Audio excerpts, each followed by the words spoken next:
Jesús, dime algo. Así empezó en alguna oportunidad un rato de oración San José María. En unas circunstancias especiales se dirigía al Señor diciéndole eso, dime algo. Sabía que uno va a la oración a pedirle cosas, pero también a escuchar. Y es lo que podemos decirle nosotros al Señor ahora en nuestras circunstancias. Dime algo, dime lo que necesito, lo que venga bien a mi alma. Y no me refiero tanto a las palabras del sacerdote, sino a lo que el Evangelio que podamos considerar o las reflexiones que podamos hacer, qué nos quiere decir Dios a cada uno de nosotros con eso. Y lo estamos haciendo, este rato de oración en el que queremos que Jesús nos diga algo, ni bien comenzada la Cuaresma. Este tiempo de conversión, este tiempo de acercarnos más a Dios, que nos viene muy bien. Todos tenemos la experiencia de que en todos los órdenes necesitamos cada tanto empezar de nuevo. La misma naturaleza nos lo pide, todos los días nosotros nos acostamos para descansar 7, 8 horas, porque necesitamos que no solamente nuestro cuerpo, sino que nuestra mente también descanse para poder empezar al día siguiente. También siguiendo las enseñanzas divinas, todas las semanas nosotros tenemos un día de descanso. Además es el día del Señor, el domingo, pero necesitamos como parar un poco el trabajo para después recomenzar con nueva ilusión, con más provecho lo que estamos haciendo. También, incluso en la medida de lo posible, uno se toma unos días de vacaciones al año, más o menos lo que pueda, pero tomar un poco de distancia de las cosas que hace habitualmente para recomenzarlas con mayor ilusión y mayor aprovechamiento. Por eso, el camino cristiano, desde los tiempos apostólicos, también nos trae estos días de la Cuaresma. Son 40 días en que nosotros tratamos de afinar el alma, de poner nuestra parte para buscar y para encontrar a Jesús. Sí, los apóstoles ya desde el principio enseñaron que nos convenía imitar a Jesús, que se quiso pasar 40 días en el desierto, haciendo ayuno, rezando, preparando de esa manera lo que iba a ser su vida pública, de anunciar y predicar el Evangelio del reino y también poder hacer los milagros y las tantas curaciones como hizo el Señor. Eso es lo que estamos tratando de hacer nosotros al comienzo de este tiempo litúrgico. Imitar a Jesús y todo lo que hagamos en la línea de la mortificación, de la oración, de la caridad, será también poner en condiciones el alma, afinarla un poco más, espiritualizarnos, si se puede hablar así, un poquito más, para que lleguemos bien dispuestos a la Semana Santa. Esos días en que nosotros también, ahí lo que hacemos es recordar, volver a celebrar los misterios centrales de nuestra fe.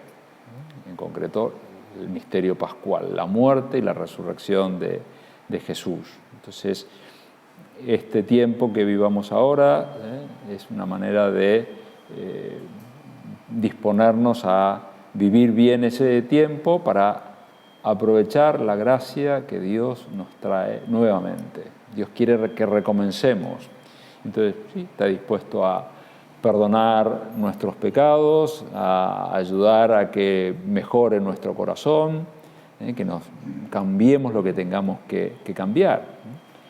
Y en la Cuaresma, cada uno tiene su propio camino, su modo de recorrerlo. No cabe duda que hay algunas sugerencias o indicaciones de nuestra Madre la Iglesia, pero cada uno tiene que hacer su propio recorrido. Pongo un ejemplo, que claramente no es para imitar pero sí para que nos deje pensando. Quienes estuvieron cerca de San Juan Pablo II, especialmente en los primeros años de su pontificado, antes de que ya estuviese enfermo, decían que se notaba claramente que vivía la Cuaresma porque bajaba varios kilos, porque comía menos, una cosa muy llamativa, pasaba hambre. ¿Estoy proponiendo eso? No.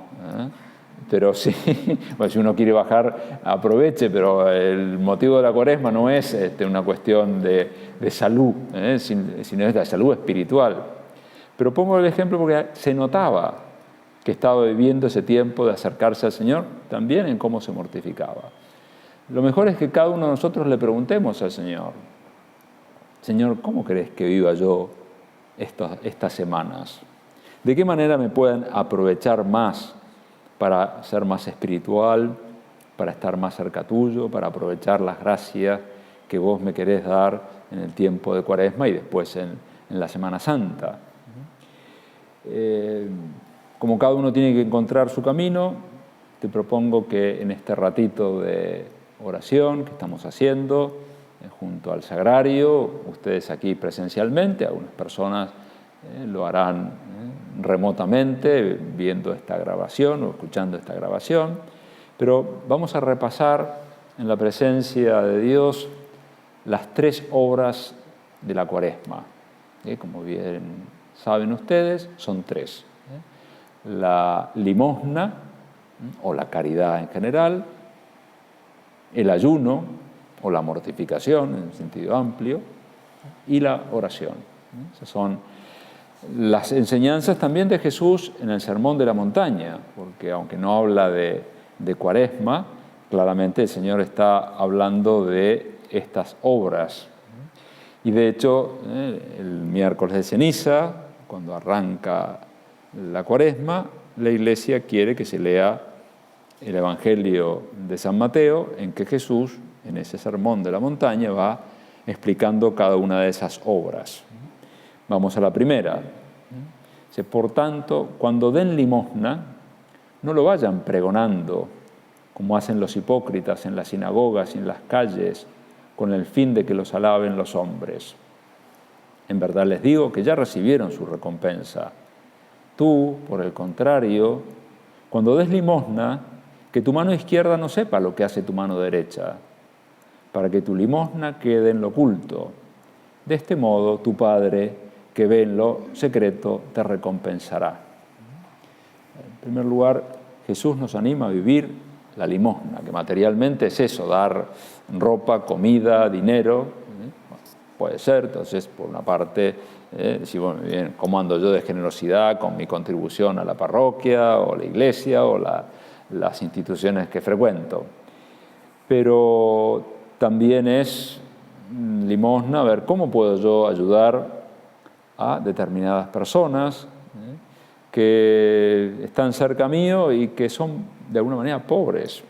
A veces pobres de solemnidad, en el sentido de que no tienen voz para decir soy pobre, pero sabemos que están pasando necesidad porque están desempleados, porque tienen una deuda importante. Bueno, la caridad está a ver cómo uno puede ayudar.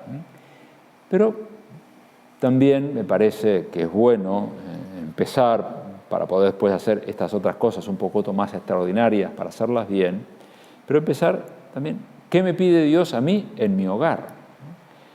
Y esto no es egoísmo.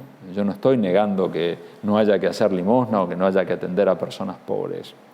Pero muchas veces encontramos el equilibrio, primero haciendo lo que Dios nos pide en lo inmediato, con el prójimo más prójimo. No es solamente egoísmo el refrán que dice la caridad bien entendida empieza por casa. Podría uno tomarlo como una excusa para decir, bueno, yo me ocupo de los míos y no hago nada más. Pero no va por ahí la cosa, sino en primer lugar ocuparnos del propio hogar. Sería un desorden. Yo estoy pensando en los pobres de aquella plaza o las personas necesitadas de aquel otro lugar y me olvido de que hay gente que me está esperando para que haga este trabajo, esta tarea o que dependen de mí en estas circunstancias. Por eso limosna es no solamente dar dinero, sino es invitación a la caridad, a la generosidad. Por ejemplo, es dar tiempo, que a veces puede costar más que dar dinero. Como no tenemos dinero, no nos cuesta mucho dar dinero, pero el tiempo sí lo tenemos y resulta escaso y a veces nos puede costar. Es perseverar en lo que ustedes hacen habitualmente, cambiando las circunstancias de cada una de las personas que puedan hacer este rato de oración, pero muchas veces será llevar o traer chicos a un colegio, a un entrenamiento, a una fiesta, a un cumpleaños, bueno, o cambiando lo que haya que cambiar. Eso es también dar tiempo con generosidad y no andar quejándose de que uno tiene que hacer eso. Es hacer las compras, poder hacer el marido, la mujer, pero bueno, es tiempo. Eso es también caridad. Y proponerse vivir bien la caridad en la Cuaresma es hacer eso de todos los días, pero con particular alegría, sin andar pasando factura, como quien dice, bueno, ojo que yo hice esto, anotarlo en mi cuenta. La generosidad. Visitar las personas mayores de la familia o atender a las personas mayores de la familia. Eso implica tiempo, renunciar a otras cosas. Y siempre, bueno, en la familia está que unos tíos mayores o tía mayor, que una suegra, que un suegro. Y bueno, y ahí estará la caridad. También, sí, la limosna, no cabe duda, de poner en la canastita de la iglesia con generosidad, pero sin olvidar también que Dios está pidiendo ese tiempo. Insisto, además, sin esperar un reconocimiento especial. La caridad en atender las tareas de la casa, que implica mucha dedicación de tiempo, mucha cabeza, mucha previsión, mucha constancia, mucho sacrificio. Y eso puede ser un camino de santidad maravilloso, si se hace con alegría y con sentido sobrenatural, ofreciéndoselo a Dios. La limosna puede ser dar atención, prestar atención a alguien, que va desde esos chicos que están en una edad especial y que son más preguntones que un filósofo y siempre están en un momento más inoportuno y piden más explicaciones. Ahí estará la caridad de dar atención, porque necesita esa persona también con sentido común. Mira, ahora son las 12 de la noche, lo vemos mañana. Pero sí, dar tiempo a los adolescentes, que a veces pueden ser personas que se abre una brecha muy cortita, una ventana, y hay que aprovecharla, porque si no después se vuelven monosilábicos y no hay manera de entablar una conversación. Entonces, la caridad está eso, también es prestar atención a aquella pariente o amiga que vive sola y cuando habla, quiere hablar y hablar y hablar y hablar y hablar. Y uno dice, bueno, no tengo tanto tiempo, bueno, pero a veces la caridad estará en eso. Insisto, también con sentido común. Y bueno, mira, ahora me espera mi marido, tengo que ir a preparar la comida, lo que sea, pero poner la oreja también a esas personas, eso es propio de ese espíritu de renovación que nos propone el Señor a través de la Iglesia, a través de la Cuaresma. La limosna puede ser dar perdón. Ese perdón que buscamos también nosotros durante este tiempo y seguramente trataremos de cuidar nuestras confesiones para que el Señor nos perdone nuestros pecados, ¿no? También es perdonar a los demás. Y puede ser la oportunidad después de rezarlo y hablarlo con Dios, pero la oportunidad para desprendernos, si fuera el caso, de una buena vez, de ese rencor que todavía guardamos, porque aquella vez me hizo, me dijo, no me hizo, no me dijo. Tenemos que tratar de perdonar para ser perdonados, ser misericordiosos. Eso es el llamado frecuente de este tiempo litúrgico. Implorar misericordia de Dios, pero también que nuestro corazón sea como el del Señor misericordioso. Pongo un ejemplo que no es muy teológico que digamos, pero me parece que a mí por lo menos me resulta gráfico. guardar un rencor con una persona es como guardar una papa en un bolsillo. Bueno, el primer día, por ahí la papa, qué incómodo, pero bueno, pero a los 2 o 3 días eso huele mal. Y los que nos perjudicamos nosotros, somos nosotros, si seguimos llevando esa papa en el bolsillo. Lo que hay que hacer es tirarla. Bueno, basta, listo. Paso la página. Perdono, sí, no estuvo bien, clarísimamente no estuvo bien, como no estuve bien yo tantas veces con mi Dios y con otras personas. Y no gano nada dejando que eso envenene mi corazón. Al contrario, tengo que sanarlo, purificarlo. Y por eso, Señor, dame la gracia para poder perdonar. Y esto conecta de alguna manera con la segunda de las obras cuaresmales, que es la oración. Por cierto, aprovechamos también este mismo rato de oración, también lo convertimos en petición por la paz en Ucrania. Más allá de la petición formal, podemos ofrecerle a Dios este rato de meditación con esta finalidad. Jesús en el Sermón de la Montaña decía: cuando oren, no sean como los hipócritas, que son amigos de orar puestos de pie en las sinagogas y en las esquinas de las plazas para exhibirse delante de los hombres. En verdad les digo que ya recibieron su recompensa. Tú, por el contrario, cuando te pongas a orar, entra en tu aposento y con la puerta cerrada, ora a tu Padre que está en lo oculto, y tu Padre que ve en lo oculto te recompensará. Jesús nos habla de la importancia de la oración, y es lo que tenemos que crecer en esta temporada. Busqué un diálogo que recordaba haber escuchado o leído de un sacerdote joven que fue a entrevistarse con la Madre Teresa de Calcuta, Santa Teresa de Calcuta, y le pidió que rezara por él, que era un sacerdote recién ordenado. Y la Madre Teresa le dijo que sí, por supuesto, con todo gusto, pero aprovechó desde su autoridad moral para tratar de influir más en este sacerdote. Y entonces le preguntó: bueno, ¿y usted cuánto reza? Porque entonces ya lo interpeló. Bueno, el sacerdote le contó lo que rezaba, pero ella le animó a rezar más. Y entonces, en un momento dado, el sacerdote parece que intentó desviar la conversación, diciendo: bueno, pero yo me gustaría saber qué actos de caridad hace usted.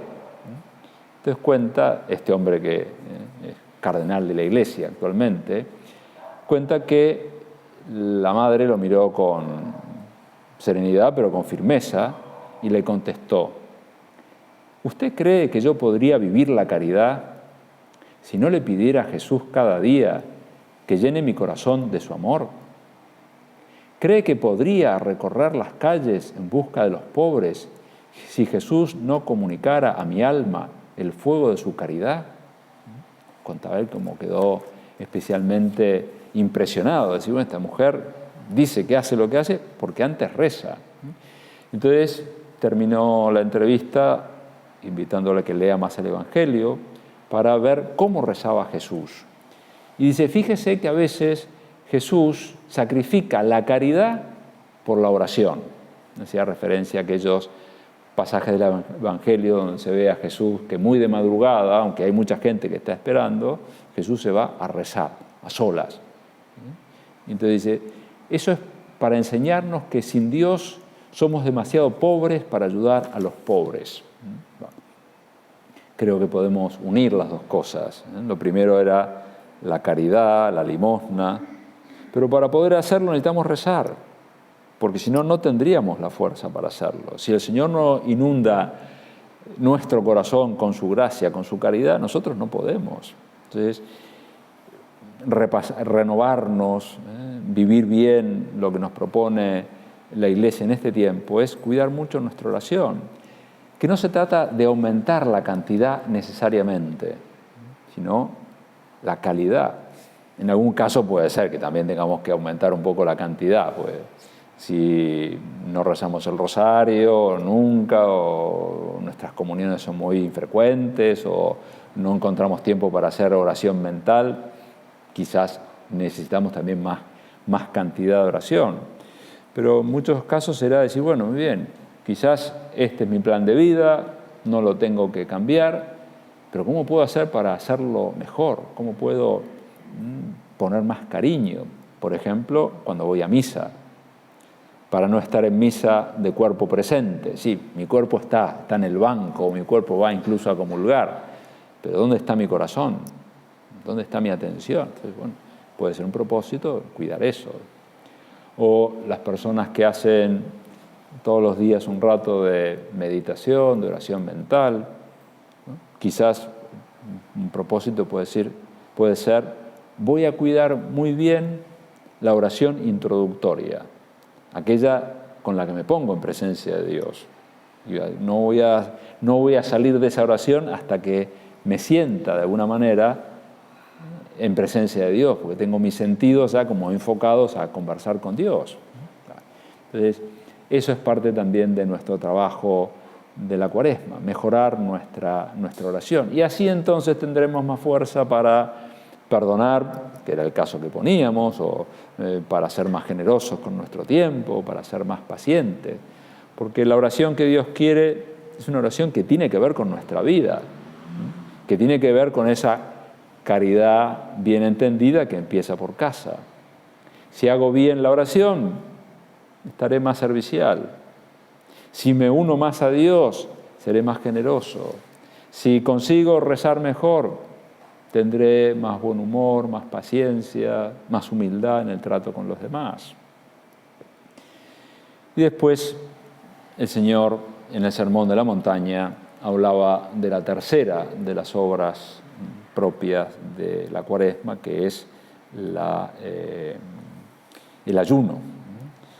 Y decía Jesús, cuando ayunen, no se finjan tristes como los hipócritas, que desfiguran su rostro para que los hombres noten que ayunan.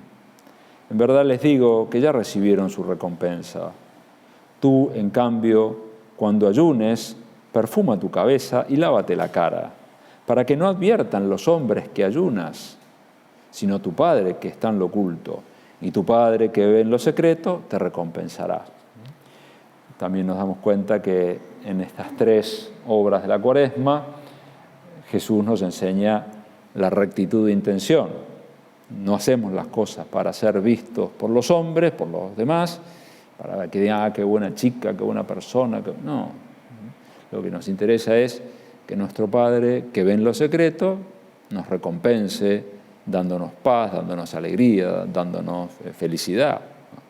Bueno, pero en concreto veíamos recién cómo Jesús aplicaba esto al ayuno. El ayuno estrictamente es la moderación en la bebida y en la comida. Tratar de ser más templados, más sobrios, y así podemos ser un poco más espirituales. Somos una conjunción de cuerpo y alma, pero claro, si el cuerpo está pesado, entre comillas, y no me refiero solamente con unos kilos de más, sino que en el fondo estamos demasiado inclinados a lo material, bueno, nos va a costar lo espiritual. Entonces, se nos invita habitualmente a ser personas sobrias, templadas y mortificadas, pero especialmente ahora con este tiempo. Pero la Iglesia desde siempre ha entendido que no se trata del ayuno cuaresmal solamente de comer poco. Tenía acá una ficha de un sermón de un papa del siglo V, San León Magno, que hablando de estas semanas decía: así viviremos en santos ayunos esta Cuaresma de institución apostólica. Y precisamente no solo por el uso menguado de los alimentos, sino sobre todo ayunando de nuestros vicios. Sí, por supuesto, tenemos que comer un poquito menos, tenemos que también ser templados con la bebida, pero pensemos en qué cosas tenemos que ayunar nosotros, qué necesitamos privarnos voluntariamente. No sé, por ejemplo, ayuno de quejas. Bueno, no causa ningún mal, al contrario, hace mucho bien. Pero podemos tener el hábito, el vicio, no estoy diciendo que sea una cosa grave, pero puede afectar el buen humor, puede afectar la convivencia, de quejarnos sistemáticamente, desde la naturaleza al gobierno municipal, provincial, nacional, internacional, multinacional. Nos podemos quejar de todo. Claro, y eso haría que, en el fondo, nos estamos quejando de Dios. ¿Por qué, Señor, me pones en estas circunstancias? ¿Por qué permitís esto? ¿Por qué permitís lo otro? Entonces, hacer ayuno de quejas es una cosa que nos ayuda también a centrarnos. Hacer ayuno de egoísmo. Sí, pensémoslo, por ahí todos ustedes son personas muy generosas, pero bueno, a algunos a veces nos cuesta. Entonces, a veces somos egoístas en alguna cosa. No creo que necesariamente un egoísmo de antología, como aquella mujer que decía, primero yo, después yo y en tercer lugar yo. Bueno, no creo que sea nuestro caso, pero tenemos que estar atentos porque a veces nos movemos solamente en función de lo que nos viene bien a nosotros. Y precisamente la caridad que Dios a la que nos invita es a darnos a los demás. Entonces, bueno, ser generosos. Por ejemplo, no llevando una cuenta estrecha y muy afinada de las cosas que hemos hecho para que así eso nos libere de futuras obligaciones. No sé, uno tiene que, cuando entre hermanos, tiene que hacer una cosa y dice, bueno, ya hice mi parte, ya hice lo que me toca a mí en la sociedad conyugal. Ahora te toca a vos, anoche lo hice yo. Puede ser bueno establecer un orden y trae la paz, lo que se quiera, pero no podemos ser tan estrictos. Dios nos pide no solamente que nos movamos con justicia, sino también con caridad. Y en esa caridad de la casa, bien entendida, muchas veces implica eso, perdonar, tener una cuenta magnánima, en el sentido, muy bien, no llevar la cuenta, seguir haciendo lo que haga falta. Ayuno de pereza. Muchas veces nos inutiliza la vida o al menos nos quita eficacia cuando nos dejamos llevar mucho por la comodidad. La pereza mental o la pereza física de hacer cosas.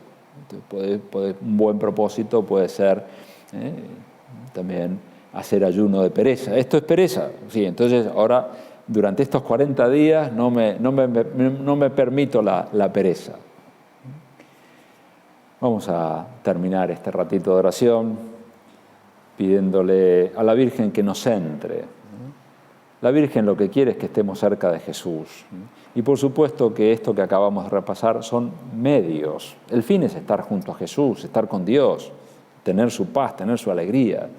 Que ella, que su finalidad es ser nuestra madre y quiere para nosotros lo mejor, que nos ayude entonces a descubrir cómo podemos ir avanzando en la caridad, en el ayuno y en la oración.